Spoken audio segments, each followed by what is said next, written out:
എന്നുള്ളിലെന്നും വസിച്ചിടുവാൻ സ്വർഗ മണ്ഡപം വിട്ടിറങ്ങി വന്ന ഉന്നതനാം തങ്ക പ്രാവേ നീ വന്നെന്നിൽ എന്നും അധിവസിക്കാം. യെശയ്യാവ് 45:4 നീ എന്നെ അറിയാതിരിക്കെ ഞാൻ നിന്നെ ഓമനപ്പേര് ചൊല്ലി വിളിച്ചിരിക്കുന്നു.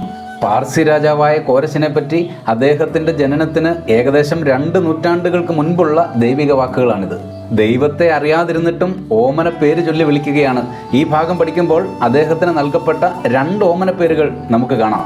1 ഇടയൻ, 2 അഭിഷിക്തൻ. മാത്രമല്ല ദൈവജനത്തിൻ്റെ മോചനത്തിനായി പരിശ്രമിച്ചവനുമാണ് അദ്ദേഹം. പ്രിയരെ, നമ്മുടെ ജീവിതത്തെപ്പറ്റിയും സർവശക്തന് വലിയ പദ്ധതികളുണ്ട്.